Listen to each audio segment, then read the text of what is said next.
how much should investors be factoring this in, given that these proceedings tend to take years and years to be resolved? I think that's and thanks for having me. I think that's a really important point. I mean, sort of the three things that really stand out to me coming out of this is, number one, this is going to be a long process, and this is a process that will involve years, not quarters, likely, in actually getting resolution. Number two, as part of that multi-quarter, potentially year process of politicking and negotiation, it's not really unclear. It's not really clear what types of changes Alphabet or Google will have to make to their core product and how we think about the real financial impact of those changes.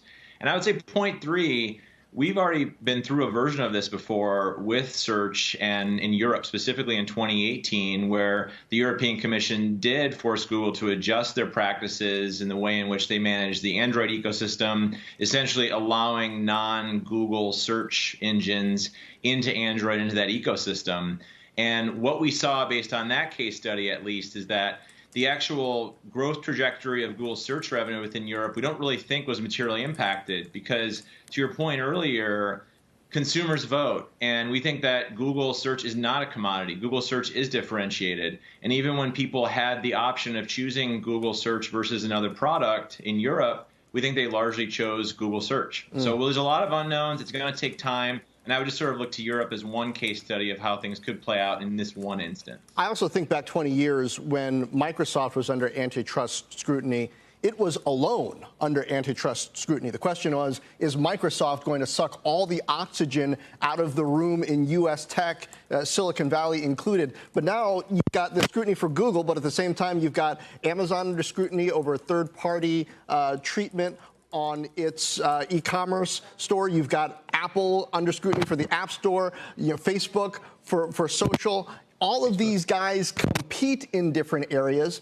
Does that in some ways weaken the DOJ's case that Google is exercising and abusing monopoly power?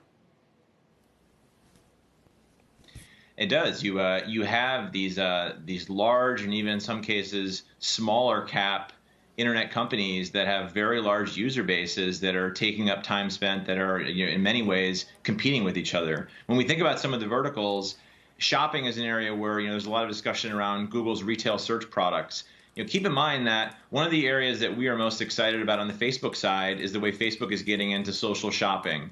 And the same thing with Pinterest. And one of the potential areas that we talk about with what TikTok could monetize is through e-commerce. So the worlds are really melding across all of these ecosystems. And that is one really big difference between now and the Microsoft era, in that there are multiple companies competing for very similar use cases and very similar buckets of advertising dollars and ultimately ways to drive commerce.